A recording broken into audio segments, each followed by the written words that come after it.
Está começando mais um Antenados na Geral, ao vivo para todo o Brasil, na tela da Boas Novas. Bom ter sua audiência no programa de hoje. E você também pode assistir na telinha do seu computador, celular e tablet. Acesse www.boasnovas.tv, poder assistir pela internet. Também pode baixar o aplicativo da Rede Boas Novas e, além de assistir esse programa ao vivo, ver todos os outros programas do Antenados na Geral, até fazer busca por tema. O nosso tema de hoje é inimigos. Como nós devemos tratar os nossos inimigos? Eu vou daqui a pouco pegar um rol de versículos bíblicos que, meu irmão, não é fácil não. A Bíblia fala, batendo uma cara, vira o outro. Roubou a tua capa, oferece a túnica. Fala, tem uma túnica também. A Bíblia fala que a gente tem que ir além. Se é para carregar algo durante 1 milha ou 1 quilômetro, vá a 2. Será que nós tratamos nossos inimigos, nós enxergamos eles conforme a Bíblia diz que temos que fazer? Algumas pessoas também fazendo questionamentos que acham que é altamente teológico, mas parece ser simples. Pessoas, por exemplo, questionando, olha, Deus no Antigo Testamento matava os inimigos de Israel, seu povo. Botava praga, doença, atacava fogo nas cidades. Vem aqui, como é que isso é tratar inimigo? Como é que Deus faz? Deus trata os inimigos do povo dele hoje na terra assim também? Mudou alguma coisa? Ele fala que é para tratar com amor, mas taca fogo? Como é que vocês interpretam essas coisas? E várias outras perguntas feitas aqui. Vamos tentar entender como é que a Bíblia fala que devemos tratar o nosso próximo, os nossos inimigos, se é tudo literal ou se é uma linguagem alegórica também que é usada. Enfim, não é fácil não, mas vamos tentar elucidar para você aí de casa. Para responder um pouco sobre isso, recebo eles amigos. Aqui só tem amigo, não tem nenhum inimigo não, tá bom? Ele é pastor da Assembleia de Deus Ministério Um Novo Tempo e apresentador do programa Aviva Rio, pastor Sidney Gomes. Pastor Sidney, bem-vindo ao Antenados na Geral. Obrigado, André, mais uma vez. É bom estar com vocês, com os amigos, né? Essa tarde aqui, elucidando o assunto. E vamos tentar. Amigos ou inimigos, assistam ao programa. E algumas pessoas até pensam, pastor Sidney, você é crente, não deve ter muitos inimigos. Ter inimigos não quer dizer que a Bíblia fala assim, não, ame seus inimigos, ou seja, você vai ter inimigo. Você tem. Uma coisa é você ter, outra coisa é você fazer guerra contra eles, né? Nossa luta é uma coisa, agora que a gente tem inimigo, a gente tem inimigo. Vamos falar sobre eles também com ele, que é conferencista, jornalista e presidente de honra da Assembleia de Deus, Centro Missionário Cristão em Teresópolis, pastor Jeremias do Couto. Pastor Jeremias, bem-vindo ao Antenados na Geral. Muito obrigado, André. Estamos de volta aqui entre amigos para discutir um bom tema, porque isso envolve relacionamentos, envolve aquilo que nós somos seres gregários, não fomos feitos para viver isoladamente, e aí entram todos esses problemas que você mencionou, como se relacionar, como tratar as pessoas que às vezes não gostam da gente. Nós temos esse tipo de pessoa. Eu agradeço mais uma vez o privilégio de estar aqui. E olha, a gente vai tratar até, tem muita gente perguntando sobre inimizades ministeriais até, né? Entre pastores, a gente vai tentar ver, porque não é só falar disso, mas como solucionamos de fato as inimizades, que tem como também. Exatamente. Não é algo tão difícil assim. Quem também vai falar um pouco sobre isso é ele, que é bispo da Igreja Metodista Ortodoxa em Senador Camará. Ele também é líder do Congresso Nacional de Louvor Profético. Bispo Wilson Teixeira. Bispo, bem-vindo ao Antenados. Olá, querido André e todos do Antenados. É um prazer estarmos aqui de volta para compartilhar e com um desejo imenso, André, de abençoar a todos, indistintamente, e não trazer palavra de maldição, não amaldiçoar, porque a gente tem que viver o Evangelho do Reino. O Evangelho do Reino, ele sempre é abençoador. Seja bem-vindo, bispo. Também recebo ele, que é pastor da Igreja Nova Vida em Jardim América, pastor Ilmar de Souza. Pastor Ilmar, muito obrigado pela sua presença. Olá, querido André, boa tarde aos colegas que estão aqui, a todos os antenados nessa tarde. Quero dizer que é um privilégio para mim estar aqui, no meio de homens que já têm essa experiência do debate, da informação. E eu quero dizer que é um tema muito desafiador para nós como líderes e também como crentes. Porque lidar com o inimigo é sempre um desafio, mas também é um privilégio quando encontramos na Palavra de Deus a orientação para vencermos esse desafio.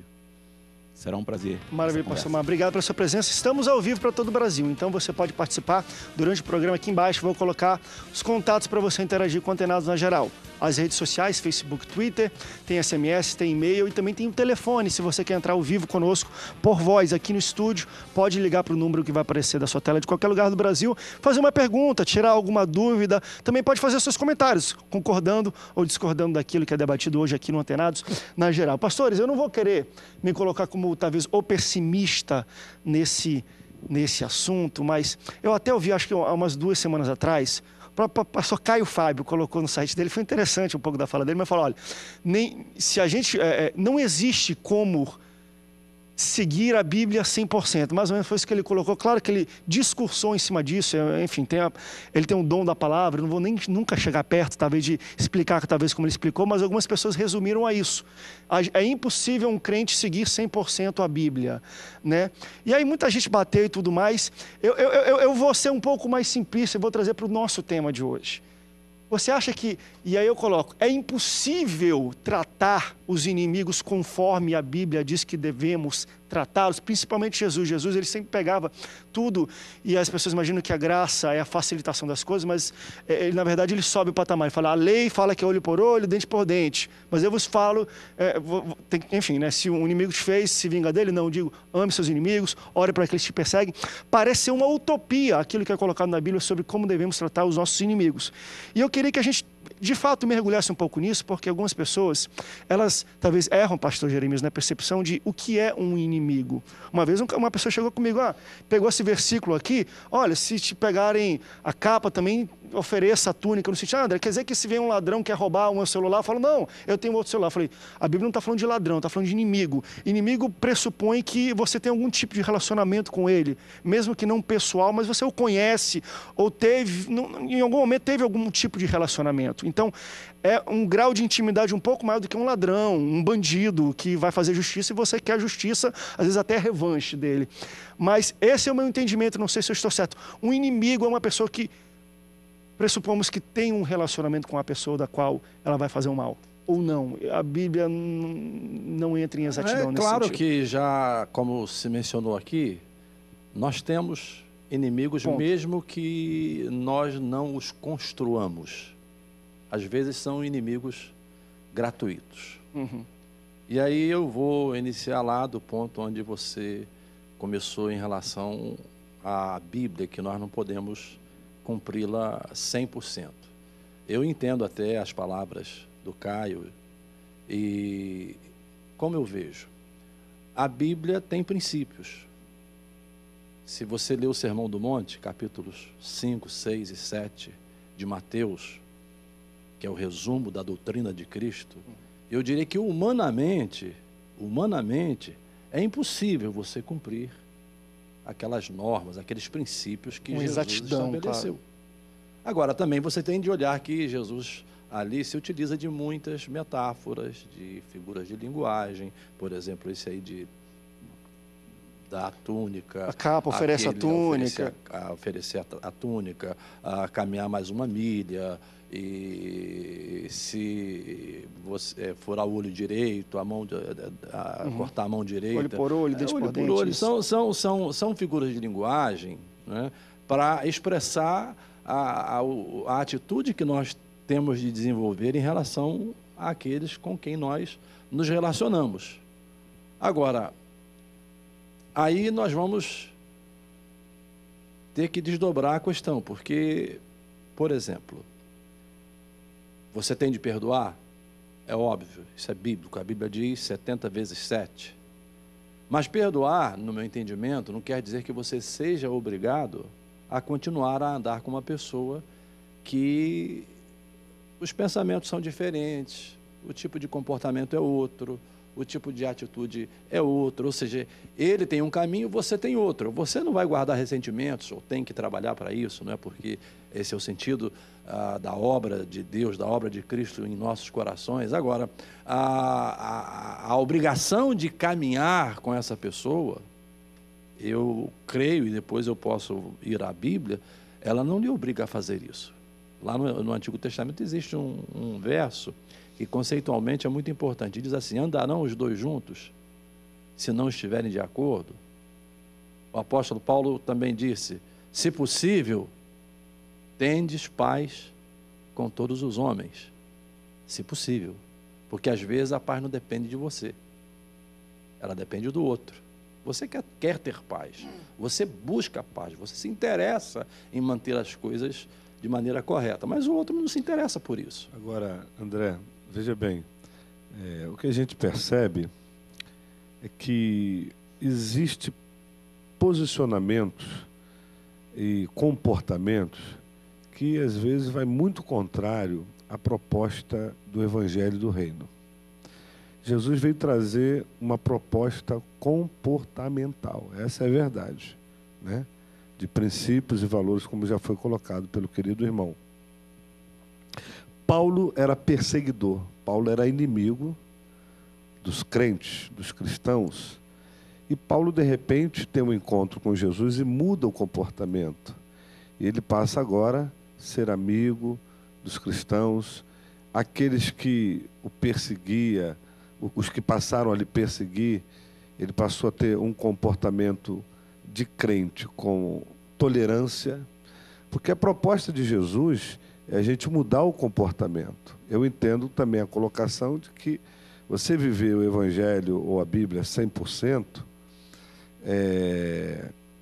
realmente a gente tem a dificuldade de atender a isso, mas não significa que você vá desistir de perseguir a conquista da perfeição. Senão não estaria escrito: sede perfeito, como é o vosso Pai, sede santo, separado. Então a igreja precisa entender que o Cristo, ele veio formar uma consciência de cristianismo. Cristão é um pequeno Cristo. Se eu tenho a mente de Cristo, eu tenho que pensar como Jesus pensava e como Jesus pensa. E Jesus pensa da seguinte maneira: o que Jesus fez com os seus inimigos? O que Jesus fez com aqueles que lhe feriram na face, lhe feriram com palavras, lhe humilharam? O comportamento de Jesus foi agressivo. O comportamento de Jesus foi à altura do que ele recebeu. Então, se eu sigo Jesus, aquele que tem os meus mandamentos e os guarda, esse é o que me ama, e eu quero me tornar como Cristo, eu tenho que viver a vida de Jesus. É difícil? Eu não estou dizendo que é fácil, porque Jesus era Jesus, mas ele é o nosso mestre, o nosso maior discipulador, o maior ensinador de valores de vida. Então, eu entendo que, quando está escrito lá em Romanos 12, 20, se o teu inimigo tiver fome, dá de comer. Se o teu inimigo tiver sede, dá de beber. Então, será que isso é impossível? Será que isso é tão difícil assim?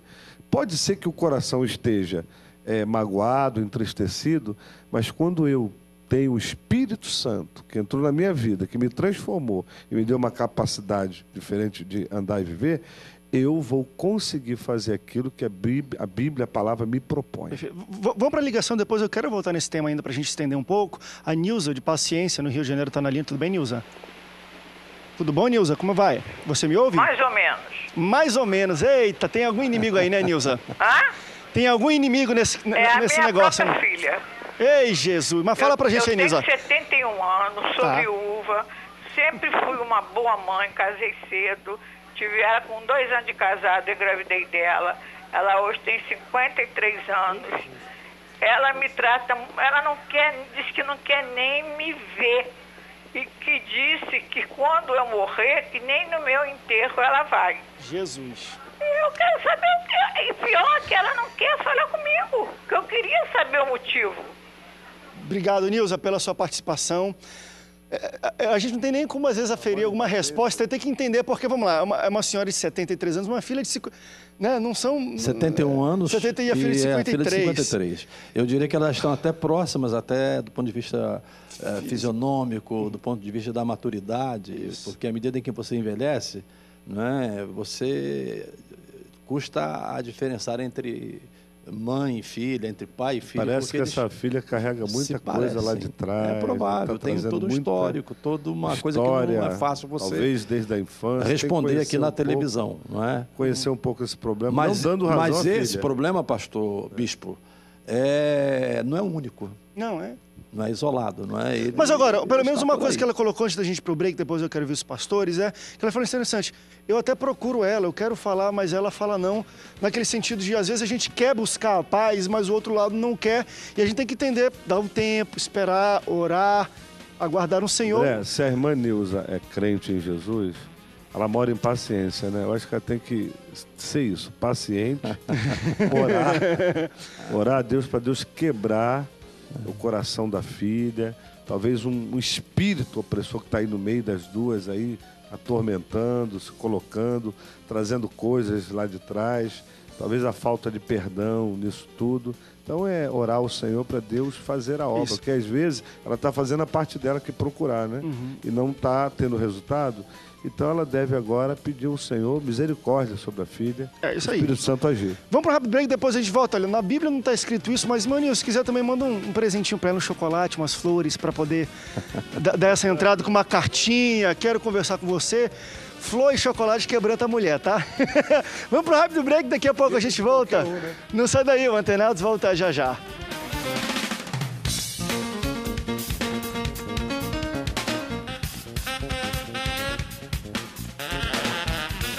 Estamos de volta, segundo bloco do Antenados na Geral, ao vivo para todo o Brasil. A gente acabou de ter a ligação da Nilza, que ela botou aqui um dilema muito complicado para a gente resolver, mas falamos, olha, ame a sua filha, mande uma cartinha, tente falar com ela, quem sabe quebrar as barreiras. A gente não sabe, é um histórico talvez muito longo que vocês têm de relacionamento, a gente não tem como responder, tá bom, irmã Nilza?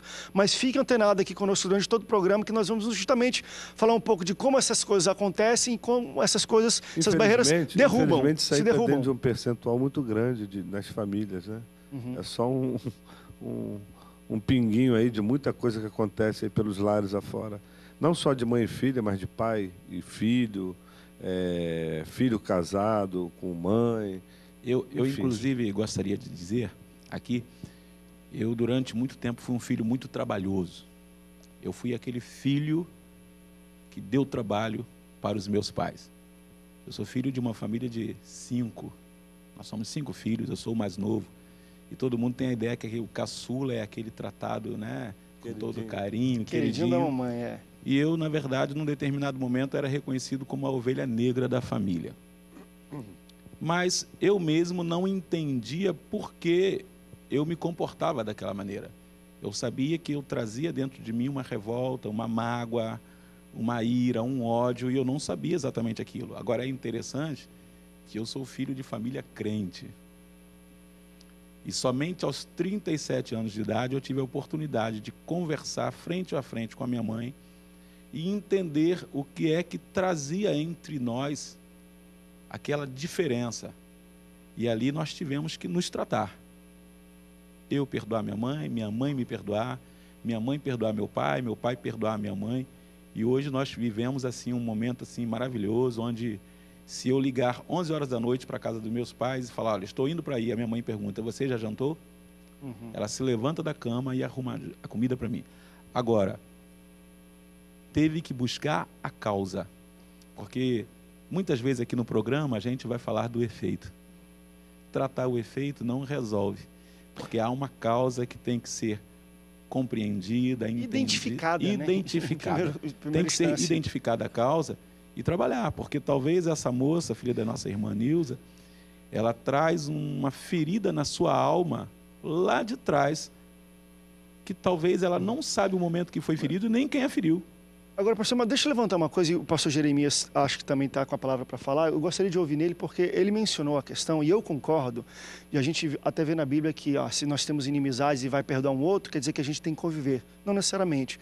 Te perdoo, vai para lá, mas cada um para o seu canto, porque nós não batemos, né? A gente não consegue conviver juntos. Nós temos um exemplo disso, muito prático mas na aí Bíblia. eu vou trazer algo que talvez seja uma crise aí existencial. Se isso acontece dentro de um ambiente familiar, vamos lá. E aí pessoas perguntando, André, o inimigo mora dentro da minha casa. Às vezes é o esposo, às vezes é o filho. Como é que você corta convívio com alguém da sua família? Uma inimizade dentro da família, né? Entendeu? Porque uma coisa, um amigo, pastor Cid vai para o seu lado, amém, glória a Deus, vai para lá trabalhar. Mas quando é família, parece que você sente carência de ter o convívio. Como é que você consegue contornar uma situação de André, não quero conviver, mas é da minha família? E é duro, né? Talvez seja isso o problema da Nilza também. Vamos por partes. Eu acredito que a experiência que o meu querido pastor Ruimar, aqui descreveu a sua própria experiência, ilustra muito bem o que estamos falando. E as questões que estão sendo aqui mencionadas, elas se complementam. É óbvio que nós temos de viver a vida de Cristo. Cristo está sendo gerado em nós.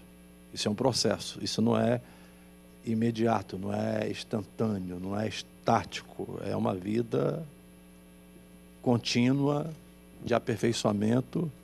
Quando a Bíblia diz sede perfeitos, isso tem implicações. Nós não somos perfeitos, mas temos de buscar a perfeição. Paulo, lá em Filipenses, aliás, Colossenses, ele fala no começo das suas palavras, nós que somos perfeitos, e mais embaixo ele diz, nós não somos perfeitos. E aí aparece uma contradição aparente, porque quando ele menciona a perfeição em cima, ele menciona sentido, né? a nossa santificação posicional diante de Deus, somos santos, independentemente do modus operandi da nossa vida. Quando ele fala que ainda não somos perfeitos, é esse processo. É esse processo que nós lidamos com a nossa carne, com o nosso dia a dia, com o nosso temperamento.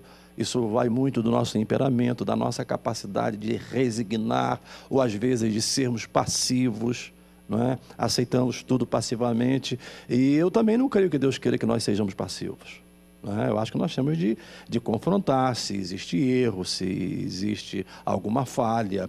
Agora, é óbvio, se as coisas não forem buscadas lá na sua origem, lá nas suas raízes, como o caso que o pastor mencionou, não é? Elas vão permanecer e não adianta, como se diz na linguagem figurada, não adianta você remover a teia se você não remover a aranha, porque a aranha vai continuar produzindo teia. E o remédio para isso, a Bíblia chama de perdão, não é? É a capacidade de perdoar. E vai acontecer, André, de você muitas vezes perdoar sem que o outro queira ser perdoado. Isso é da experiência de vida. Você perdoa, mas o outro não quer ser perdoado. E daí? Pronto. Aí é uma questão que eu até gostaria pois de é, colocar. não, aí só eu concluir, né, se me permite. Não é? Eu creio que você tem que cumprir o seu papel. Você vai, procura, conversa e libera o perdão. Você resolve o seu problema com Deus. Claro, essa outra pessoa, se não quer receber, é um problema dela. Não é? Agora, você não é obrigado a caminhar com ela. Eu vou ao exemplo bíblico de dois líderes da igreja de importância singular, Paulo e Barnabé. Barnabé, inclusive, foi quem deu a mão a Paulo, quem estendeu a mão a Paulo. Foi Barnabé quem levou Paulo aos apóstolos. Barnabé foi um excelente cooperador de Paulo. Exato, um excelente cooperador. Ele levou aos apóstolos, disse, não, o Paulo já não é mais aquele cabra safado, não é mais aquele pilantra, não é mais aquele sem vergonha, já mudou de vida. Ou seja, construiu a reputação de Paulo. Lá na frente, eles tiveram, e a Bíblia diz que não foi uma contenda pequena. Eu acho que tem que ficar claro isso. Foi uma contenda... A gente vê também um outro episódio com Abraão e Ló, os pastores que caminhavam juntos. Ali era uma parentela, na verdade. Né? E chega um momento que não dá para continuar juntos. Continuamos irmãos, continuamos amigos, mas cada um siga o seu rumo, o seu caminho. Siga o seu caminho. Né? É duro assim, mas é isso. Ainda concluindo a questão de Paulo e Barnabé, eles discutiram entre si. Eu creio, a Bíblia não registra, não é? Mas eu pressuponho que eles se perdoaram. Eu pressuponho. E eu tenho bases para pressupor. Não é? Barnabé tomou o seu caminho, levou João Marcos, porque a causa... Foi ele. Da discordância era o João Marcos, a sua incapacidade, a sua falta de coragem, o seu desejo de voltar para a saia da mãe, de voltar para casa. Foi a causa da separação. Barnabé, que era o homem da segunda oportunidade, pegou João Marcos e o levou. E Paulo, que tinha que desbravar novos caminhos, escolheu um outro companheiro e avançou. Agora, lá na frente, Paulo escreve numa de suas epístolas: traga-me João Marcos, porque ele me será muito útil. Então, ambos tinham razão, mas eles não podiam andar juntos. Deixa para a ligação da Maria, ela está falando de Monteiro, na Paraíba. Tudo bem, querida? Você me ouve? Maria, você está na linha, Maria? Eu acho que caiu aí, deve ter caído a ligação, que ela estava ligando desde o início do bloco, mas vamos ouvir o Bispo Wilson falar alguma coisa. A palavra divisão tem o prefixo di, que significa dois. Duas visões causa uma divisão. Então, num ambiente onde há uma liderança, nós estamos falando há pouco em off sobre líderes que têm problemas de relacionamento e tal, né? Onde tem uma liderança, eu acredito que Deus dá uma visão àquele líder, pastor, presidente da igreja local, e ele tem os seus auxiliares, tem os pastores. Algumas igrejas adotam o sistema presbiterial, outro colegiado, outro ministerial. E aí surge alguém ali no meio daquela liderança com outra visão. E às vezes ele quer impor ou passar aquilo que ele também acha que Deus está revelando a ele, e o líder não está entendendo assim. E aí vem duas visões para a igreja. E daqui a pouco você começa a ver as disputas de liderança e aquelas questões de semear no coração do outro, mais ou menos um posicionamento igual o filho de Davi, que ficou lá na porta, Absalão, né?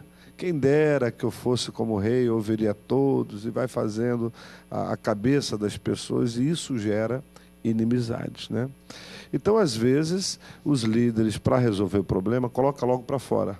Está me dando problema, está se levantando contra mim, está fazendo picuinha, etc, etc. E, às vezes, não tem a maturidade que deve se ter de uma liderança de colocar as coisas à clara, conversar, abrir a alma, abrir o coração, como homens de Deus. Ou até, em paz, liberar o sujeito. Mas aí vem aquela questão de pisar no outro, de puxar o tapete, e aí cria-se toda essa confusão, e as ovelhas vendo isso. E vai gerando um mal-estar dentro da igreja, essa inimizade. E isso aí confunde a mente das ovelhas, e a gente tem que ter um comportamento diferente. A gente vai para o rápido break, vamos para o rápido break, daqui a pouco a gente volta e aí continua falando isso, mas eu acho muito interessante um posicionamento que nós estamos no sentido da maturidade. Eu não ouvi o Sidney falar ainda. Mas vai falar, eu passo para ele aqui a palavra. Estamos aprendendo, né, Bajaci? Estamos aprendendo. Mas é interessante aqui, o irmão fala o seguinte: André, o maior erro das pessoas quanto a sentimentos de inimizade é que pensam que para amar tem que ser amigo ou sentir algo bom pelas pessoas, mas não é esse posicionamento da pessoa. Quando a Bíblia cita que devemos tratar os inimigos, em nenhum momento ela cita que devemos mudar sentimentos contra aquela pessoa, mas ela cita ações, como devemos agir e não como devemos sentir. Ele cita aqui, 1 João 3,18, filhinhos, não amemos de palavra nem de boca, mas em ação. Então, amor é uma ação, não um sentimento. Não precisamos sentir amor por uma pessoa para poder liberar perdão e conviver com ela. Coração de Barnabé, como o pastor falou, né? Tem que dar a segunda chance, dar oportunidade às pessoas. Mesmo não acreditando, não convivendo. Vamos falar um pouco sobre isso também no próximo bloco.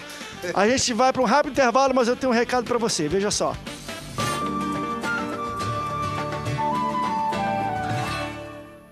Há quanto tempo você sonha em ter o seu próprio negócio? Que tal uma atividade que garanta excelentes ganhos e a oportunidade de mudar a sua vida? A Rinodê é uma empresa brasileira de cosméticos e bem-estar que atua há mais de 20 anos no mercado, com alta tecnologia e qualidade em mais de 300 produtos, com lucro de 100% em todas as vendas.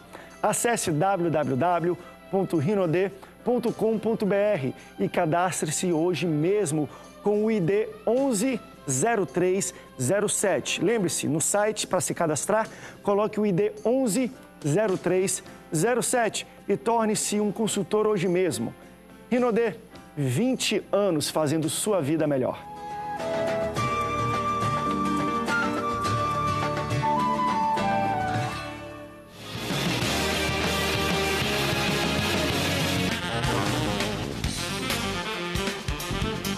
de volta, terceiro bloco do Antenados na Geral, ao vivo para todo o Brasil. Estamos falando sobre como devemos lidar com inimigos, com alguns sentimentos de inimizade. Muitas pessoas já estão participando. Eu quero mandar um abraço para todos os internautas aqui. Você está no número de 4, aqui a Lu Marcos, a Delma, a Gracilene e o Franco, que estão também no Facebook. E várias pessoas mandando perguntas aqui. Muito obrigado pela participação de vocês no Antenados. E muitos perguntando por que o pastor Sidney não respondeu ainda. Tá? Calma, gente. Calma aí, a gente vai passar para ele. Tá porque tem muito inimigo assistindo, crente. É mistério, tem muito inimigo assistindo. Essa coisa de inimigo é algo assim meio que surreal, né? Porque quando você fala disso com a igreja meio que se assusta, pastor Jeremias. E principalmente os mais neófitos, assim, pessoas perguntam, mas nós temos inimigos? A gente tem, acontece. Quando você apaga as luzes, você não vê barata. Mas quando você acende as luzes, você, o chão está sujo. O que consegue ocultar o inimigo na sua vida é um alvo não declarado. Quando você declara os teus objetivos, você passa a conhecer quem são os teus inimigos. Você passa a ver quem é o Absalão da tua família. Você conta um sonho e vê que teus irmãos te odeiam. Você escolhe construir uma muralha e vê que tem 3 que não topa contigo, que tenta derrubar você todo dia. Então, toda pessoa que tem um sonho, toda pessoa que tem um alvo, tem um inimigo. Talvez você não conheça, mas você tem. Aí, querido pastor, eu gostaria de falar algo muito interessante, porque o próprio Senhor Jesus, lá em João 10, na segunda parte, ele fala, eu vim para que tenham vida e a tenham em abundância. Nós, com essa fé da abundância que temos de direito da parte de Cristo, projetamos nossos sonhos, nossos objetivos, nossos alvos, e os inimigos surgem, como o irmão falou. Mas é nesse momento que temos que ter sabedoria, porque o apóstolo Paulo, lá em Romanos, capítulo 12, lá no versículo 2, ele fala assim, não vos conformeis com este século, mas transformai-vos pela renovação da vossa mente, para que experimenteis qual seja a boa, perfeita e agradável vontade de Deus. O inimigo das nossas almas, ele sabe como fazer para que a primeira parte de João 10 se cumpra. O ladrão veio para roubar, matar e destruir. Algumas vezes temos sonhos, projetos, alvos, e ele não tem uma possibilidade assim efetiva de chegar e nos roubar. Então ele levanta alguém, porque ele sabe que quando nós temos um inimigo e não conseguimos perdoar esse inimigo, os nossos sonhos serão roubados. Porque quando a gente ouve Jesus falando para os seus discípulos lá em João capítulo 11, naquele episódio da figueira que se secou, ele falou, tendes fé, porque aquilo que você orando, crede que recebereis. Agora, quando estiver orando, perdoai se tendes alguma coisa contra alguém, para que o vosso Pai Celestial também vos perdoe. Porque se não perdoar, não será perdoado. Uma vez que eu não perdoo, eu não sou perdoado por Deus. E quem é o meu abençoador? É Deus. Como é que eu vou alcançar as bênçãos de Deus se eu não tenho o perdão dele? Então o diabo sabe como trabalhar. Quando não se perdoa, é uma legalidade que se abre, né, ao inimigo, portas, e não perdoando, os céus se fecham. Exatamente. Sobre nós. Uma vez Porém, assim, o perdão, nesse caso pessoal, que a gente está trazendo aqui, perdão não significa aprovação de conduta. Sim, sim. Perdão não significa aprovação de conduta. Não aprova, eu te perdoo, mas eu não aprovo a sua conduta. São coisas distintas. Quer dizer, ele pode fazer amanhã de novo. São coisas distintas. Eu gostaria também de aproveitar aí, você mencionou no bloco anterior a questão dos sentimentos. Isso é interessante. Te odeio, te perdoo, mas eu tenho o mesmo sentimento, não mudou meu sentimento, mas eu te perdoo. Os sentimentos, sentimento, é isso. Os sentimentos geralmente são involuntários. Um exemplo rápido. Você se levanta de manhã e se olha no espelho e se acha o cidadão mais bonito da paróquia. E sai naquele dia se achando o tal. No dia seguinte você se levanta, olha no mesmo espelho e é o mesmo cidadão, com o mesmo nariz, com a mesma boca, com a mesma orelha, e você se olha e se diz, olha, poxa, eu sou horroroso, sou feio. O que é isso? Isso é fruto de sentimentos.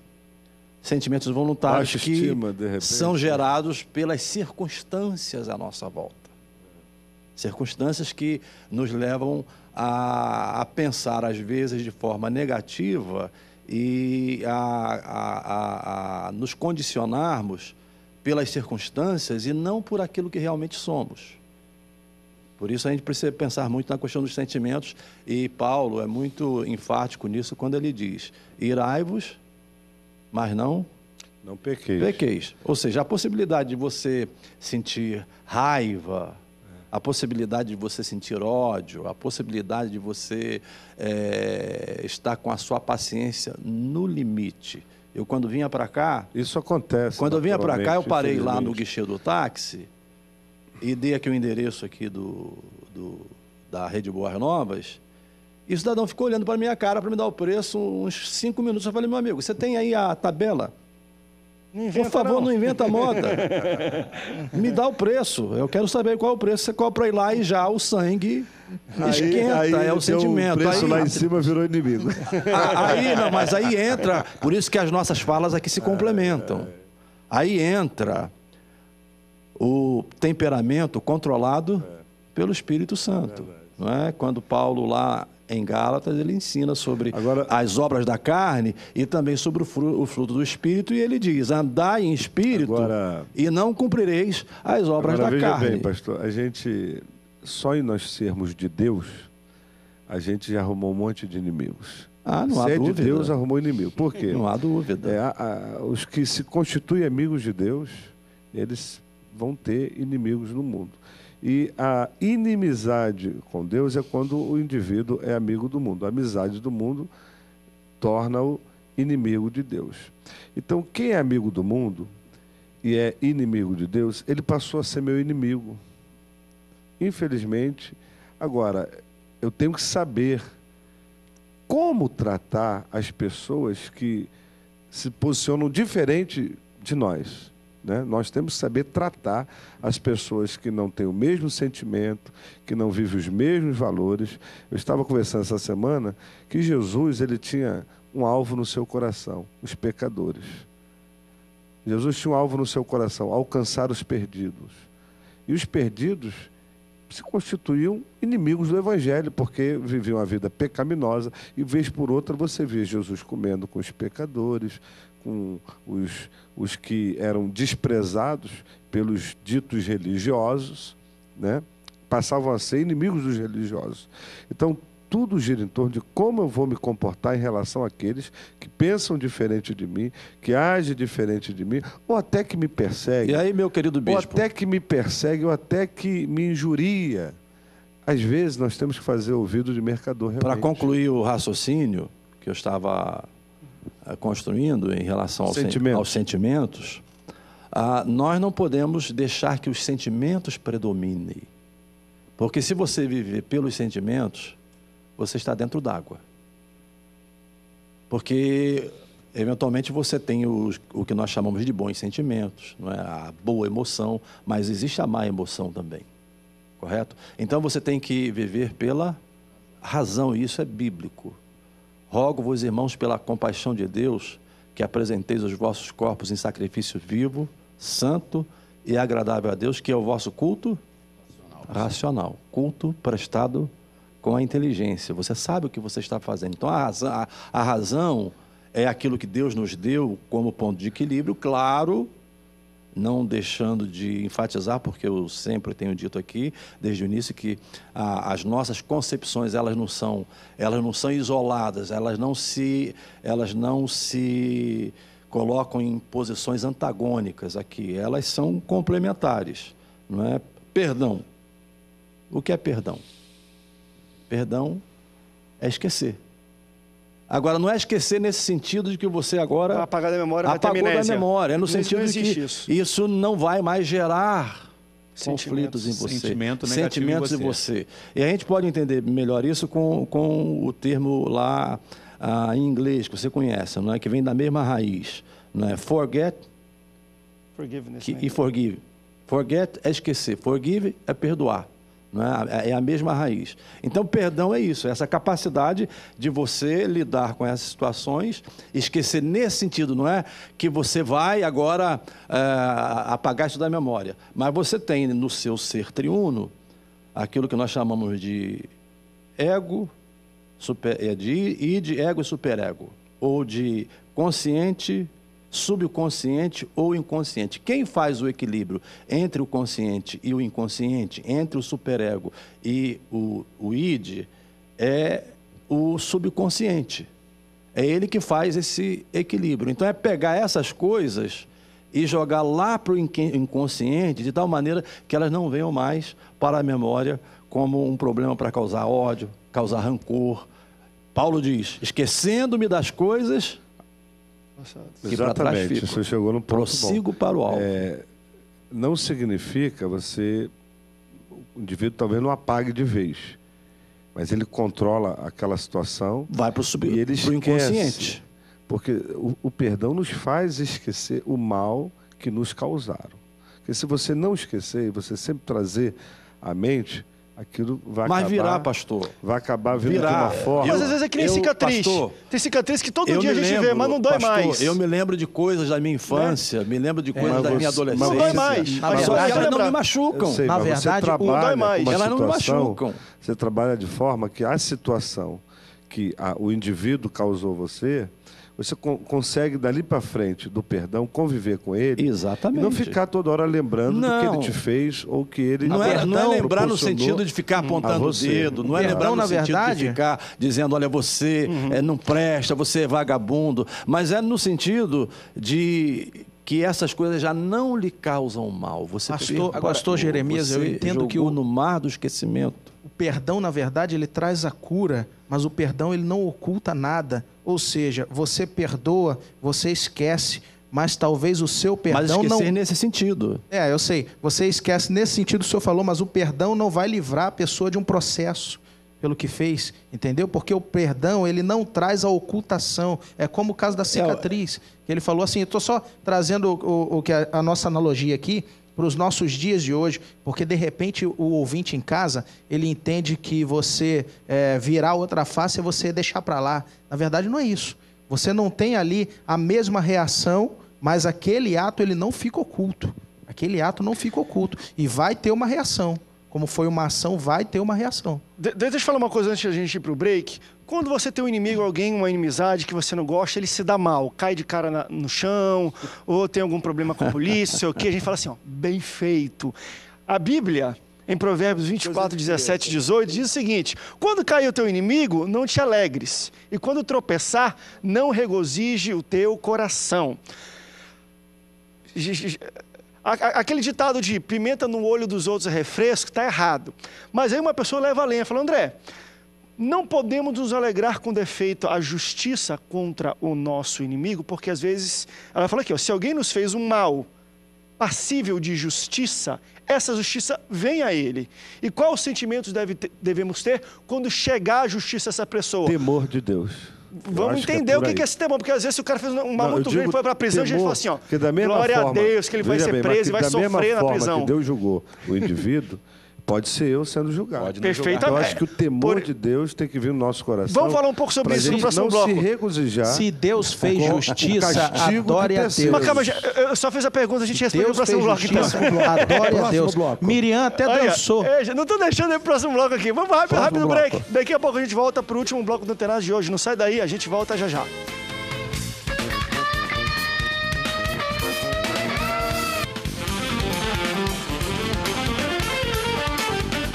Estamos de volta ao último bloco do Antenados na Geral, ao vivo para todo o Brasil. Estamos tentando entender, olha o que a Bíblia fala lá. Ó, quando cair o teu inimigo, não te alegres, e quando tropeçar, não se regozije o teu coração, tá bom? Mas aí vamos levar para um outro nível, e aqui uma pessoa faz esse questionamento. Vem aqui, quando alguém faz algum mal para a gente, se torna nosso inimigo de alguma maneira, dependendo do que ele fez, e aquele ato é passível de justiça, de uma correção do Estado, quando essa justiça chega, a pessoa é presa ou vai pagar alguma coisa, não podemos nos alegrar e nos regozijar enfim, até comemorar. Eu já vi televisão, pessoas que, às vezes, filho morre e tudo, vão para a rua pedindo justiça, quando é presa a pessoa, fazem uma festa, parece que é o alvo da vida das pessoas. É errado esse tipo de sentimento?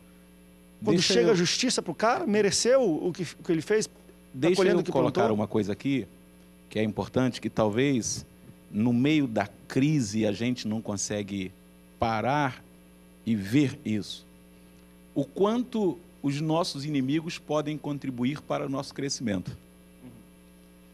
Porque muitas vezes nós saímos muito mais fortes do que éramos anteriormente em meio à crise, em meio à inimizade. A Bíblia ela tem uma questão que mostra isso bem claro para a gente, que foi o caso de José, filho de Jacó. José, como o nosso amado pastor falou anteriormente, ele apresentou para a sua família os seus sonhos. E ali começam, então, a levantar-se os seus inimigos. E ali, eles fizeram tudo o que podia para eliminar José, para acabar com José, acabar com a vida de José, acabar com os sonhos de José. Mas vamos pensar. Deus, na sua onisciência, sabe o que nós estamos vivendo hoje, mas sabe como será o dia de amanhã. Deus sabia que no amanhã de José, onde eles viviam, teria seca. E José não teria condições de governar nada ali. Então Deus permitiu que os inimigos de José, que eram seus próprios irmãos, o vendessem como escravo. Sabemos que José passou momentos muito difíceis na sua vida, porque alguém que é queridinho do papai ser arrancado do seio da família e agora ser vendido como escravo, sem saber de fato para onde está indo, quem vai recebê-lo, quem vai cuidar. Mas o interessante é que lá no capítulo 41, quando José se reencontra com seus irmãos, ao invés de José falar assim, bem feito, que vocês agora estão passando fome lá e tiveram que se sujeitar a mim aqui. Ele falou, não, foi Deus que me enviou adiante de vocês para salvar a vossa vida. Ou seja, o ato de vocês já era um ato que estava também no programa de Deus para o meu crescimento, para a realização dos propósitos de Deus na minha vida. Então, nós temos que aprender exatamente por isso, porque algumas vezes, se nós nos agarrarmos à ideia da vingança, que a Bíblia própria afirma que pertence a Deus, nós não vamos ver o propósito de Deus se cumprir na nossa vida. E lá em Isaías 55, 8, 9, fala que Deus tem a maneira dele de pensar e de agir, porque o pensamento de Deus e o caminho de Deus são muito maiores que os nossos, são muito mais altos que os nossos. E muitas vezes Deus está usando o meu inimigo para me levar ao crescimento. Se eu entender isso, eu vou crescer. Se eu não entender, eu não vou crescer. Tudo isso aí... Pois não, Sidney, faz favor. Meu pastor Jeremias, se eu fizer isso, chegar em casa, meu pai me bate, faz isso. De forma vai criar um inimigo lá em casa se fizer isso, rapaz. De forma alguma. Eu diria o seguinte, usando aí essa ilustração tão própria do querido pastor, a vida cristã é um exercício. Contínuo. Vida cristã, que me perdoem os que pensem o contrário, vida cristã não é passe de mágica. Vida cristã não é uma lata de espinafre que você come como o Popeye e, de repente, você tem todos os poderes do mundo. Vida cristã é um processo. Processo de crescimento, de aperfeiçoamento. Por exemplo, a história é muito bonita, bíblica, interessante, mas ela é interessante, bíblica e bonita porque nós estamos vendo essa história já de retrospectiva. Agora imagine os sentimentos de José, vivendo a história, sem ter o olhar perspectivo do futuro. Talvez alguns que passem uma experiência parecida com a dele, use esses argumentos, eu sou assim porque eu passei isso. Eu sou um menino de rua porque alguém fez um mal para mim. Minha família me rejeitou. E José, em nenhum momento, deixou a circunstância ruim entrar dentro da sua alma. Mas ele lidou com isso com lidou com resignação. Provavelmente, como ser humano, ele deve ter pensado nesse assunto, mas não deixou aquilo crescer na alma dele, gerar ódio, ou que ele tivesse um comportamento que ele pudesse usar aquilo para justificar o erro. Mas se o senhor ler a história, como todos conhecemos, a gente percebe que há um momento que a impressão que a história passa para a gente é que a vontade de José era pegar os seus irmãos e sentar o cacete neles. Ainda que ele tenha pensado isso, mas eu digo assim... Não, eu estou tentando com isso, pastor, mostrar que a vida cristã é um processo. Isso, mas eu estou focando não é algo mágico que você resolve comendo uma lata de espinafre. Tem coisas que a gente só aprende com a experiência. Claro. Tem coisas que a gente só aprende com a experiência. Se eu com 15 anos, hoje eu estou com 35, se eu com 15 anos, Deus tivesse me mostrado tudo aquilo que eu faço hoje, talvez eu tivesse infartado com 15 anos, que eu jamais me acharia capaz de trabalhar para Jesus da forma como eu trabalho hoje. E eu agradeço a Deus porque até mesmo esse ano de 2013, onde eu tive uma dura experiência nesse ano, até mesmo em 2013, eu agradeço a Deus porque Deus usou a perseguição para me empurrar para o meu propósito. Glória a Deus. Deus usou, como ele falou, Deus usou a perseguição para me empurrar para o meu propósito. Agora, no final do ano, eu quero ligar para todos os meus inimigos e dizer: obrigado. Obrigado, por causa de você, eu estou mais forte. Obrigado, eu estou abençoado. No BG, assim. E a questão, por exemplo, tem sabor de mel. Pastor Cid, a questão, por exemplo, que o senhor mencionou de que o perdão não quer dizer que você reconheça ou você admita o erro, a conduta que o outro teve para com você. Você perdoa o ato, não a conduta. É o caso de Cristo. Cristo perdoa o pecador. Mas não o pecado. Mas ele não admite o pecado. Não aprova. Ele não aprova o pecado. Então, a possibilidade, por exemplo, de você reclamar algo na justiça, é um direito que você tem. Seu. É um direito seu. Você perdoa a verdade? pessoa dele, mas o ato dele tem que ser julgado. É um direito. Ou não ir. Ir ou não ir, é um direito. Agora, não comete pecado quem vai à justiça questionar uma causa. E isso é um debate da pastor entrar na justiça contra a igreja ou contra outro pastor. Não, eu fico um ano só terminar aqui isso minha fala. E tem 20 segundos para Pastor isso. Jeremias Couto, Tirudô, eu entendi a colocação que ele fez, mas eu só quis enfocar que a experiência de José fez com que ele, ainda que tenha pensado o que ele pensou, mas o comportamento dele foi outro, foi diferente. Então, infelizmente, enganoso é o coração do homem e às vezes o homem tem comportamentos que não deve ter.